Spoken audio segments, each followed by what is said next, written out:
আসসালামু আলাইকুম ভিউয়ার্স, আশা করি সকলে ভালো আছেন। আজকে আমরা একটা নতুন বিষয় নিয়ে আলোচনা করতে যাচ্ছি। আজকের টপিকটি হলো tense. So without any delay let's start our today's topic. Tense বলতে সাধারণত কাল বা সময়কে বোঝায়। টেন্স প্রধানত কত প্রকার? 3 প্রকার। আমরা এখানে বোঝার সুবিধার্থে সুন্দর করে সিরিয়ালি লিখে দিয়েছি প্রত্যেকটা টেন্সের প্রকারভেদগুলো। প্রথমে প্রেজেন্ট টেন্স, তারপর পাস্ট টেন্স, তারপর ফিউচার টেন্স। প্রেজেন্টকে 4টি ভাগে ভাগ করা হয়েছে, পাস্ট টেন্সকে আবার 4টি ভাগে ভাগ করা হয়েছে, ফিউচার টেন্সকে আবার 4টি ভাগে ভাগ করা হয়েছে।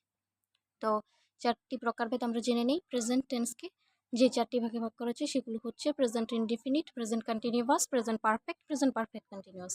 পাস্ট টেন্সের যে 4টি প্রকারভেদ সেগুলো হচ্ছে past indefinite, past continuous, past perfect, past perfect continuous. Future টেন্সের যে 4টি প্রকারভেদ সেগুলো হচ্ছে future indefinite, future continuous, future perfect, future perfect continuous.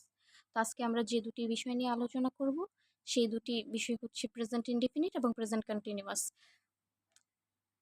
Present ইনডিফিনিটের ডেফিনিশনটা আগে আমরা সুন্দর করে বোঝার চেষ্টা করি। প্রেজেন্ট ইনডিফিনিট কোনো কাজ অভ্যাসগত, চিরন্তন সত্য ও স্বভাবগত হলে সেটাকে আমরা প্রেজেন্ট ইনডিফিনিট বা প্রেজেন্ট সিম্পল বলি। অনেক জায়গায় প্রেজেন্ট ইনডিফিনিটের স্থানে লেখা থাকে প্রেজেন্ট সিম্পল। তো প্রেজেন্ট ইনডিফিনিট যে কথা, প্রেজেন্ট সিম্পল একই কথা, দুটি বিষয় একই। তো যে কাজগুলো আমরা অভ্যাসগত প্রতিদিন করি, চিরন্তন সত্য, যেমন সূর্য পূর্ব দিকে ওঠে, পশ্চিম দিকে অস্ত যায়, এরকম যে কাজগুলো চিরন্তন সত্য, সব সময়ের জন্যই সত্য, সেই কাজগুলো হচ্ছে প্রেজেন্ট ইনডিফিনিটের আওতাভুক্ত। তো প্রেজেন্ট ইনডিফিনিটের স্ট্রাকচারটা আমরা আগে লিখে নিই। সেন্টেন্স তৈরি করার ক্ষেত্রে স্ট্রাকচারটা আমাদের সঠিকভাবে জানতে হবে। তো প্রেজেন্ট ইনডিফিনিটের স্ট্রাকচারটা হচ্ছে subject plus verb one plus object. আপনাদের বোঝার সুবিধার জন্য আমি সুন্দর করে আগে এগুলো নোট করে নিয়েছি। আপনারা চাইলে আপনাদের খাতায় অবশ্যই নোট করে নেবেন, নোট করাটাই বেটার, নোট না করলে আপনারা বুঝতে পারবেন না। তো এক্সাম্পল হচ্ছে, একটা এক্সাম্পল আমরা প্রথমে বাংলায় তৈরি করার চেষ্টা করব, তারপরে সেটা ইংরেজিতে কনভার্ট করার চেষ্টা করব। তো সাবজেক্ট প্রথমে আমরা নিব আই, তারপরে ভার্ব ওয়ান রিসাইট, তারপর অবজেক্ট দ্য হোলি কোরআন। তো সাবজেক্ট হিসেবে কি আছে? আই, আর রিসাইট ভার্ব হিসেবে তিলাওয়াত করা, দ্য হোলি কোরআন, এটা হলো অবজেক্ট। তো আমরা এটা বলার চেষ্টা করি। একটা সেন্টেন্সকে আমরা 4টি ফর্মে শিখবো। শুধু আমরা অ্যাফার্মেটিভ ব্যবহার করি না, আমরা কিন্তু প্রতিদিন affirmative, negative, interrogative, interrogative, negative সব ধরনের সেন্টেন্সই কিন্তু আমাদের স্পোকেনের ক্ষেত্রে দরকার হয়। তো স্পোকেনের উন্নতির জন্য আমাদের 4টি ফর্মে একটা বাক্যকে লেখা শিখতে হবে, তাহলেই কেবল আমরা সুন্দর করে স্পোকেনটা করতে পারবো। তো আই রিসাইট দ্য হোলি কোরআন, এটার বাংলা কি হবে? আমি কোরআন তিলাওয়াত করি। তো আবার এটাকে যদি আমরা নেগেটিভে নেই, তাহলে শুধু আমরা ডোন্ট লাগিয়ে দিলেই হয়ে যাচ্ছে। নেগেটিভ করতে গেলে আমরা কি বলবো? I don't recite the holy Quran, আমি কোরআন তেলাওয়াত করি না। আবার আমি কি কোরআন তেলাওয়াত করি? Do I recite the holy Quran? তারপরে আবার এটাকে যদি ইন্টারোগেটিভ নেগেটিভ দুইটাই নেই, তাহলে সেক্ষেত্রে হবে don't I recite the holy Quran, আমি কি কোরআন তেলাওয়াত করি না?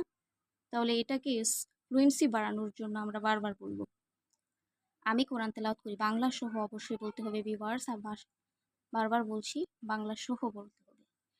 আমি কোরআন তেলাওয়াত করি, I recite the holy Quran, আমি কোরআন তেলাওয়াত করি না। I don't recite the holy Quran, আমি কি কোরআন তেলাওয়াত করি? Do I recite the holy কোরআন?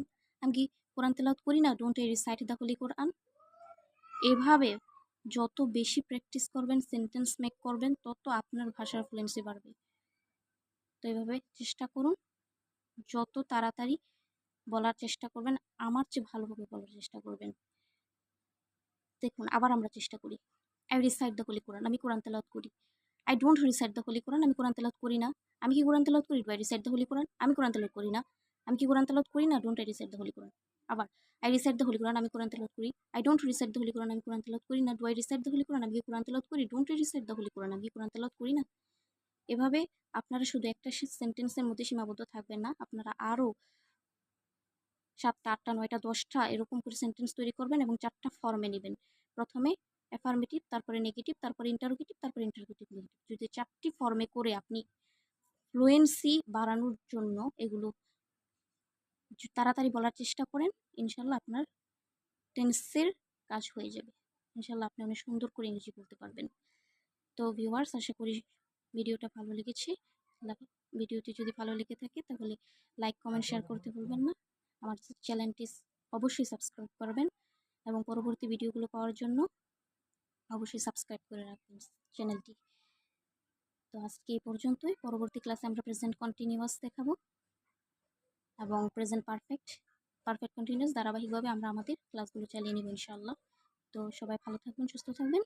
আজ এই পর্যন্তই। আসসালামু আলাইকুম।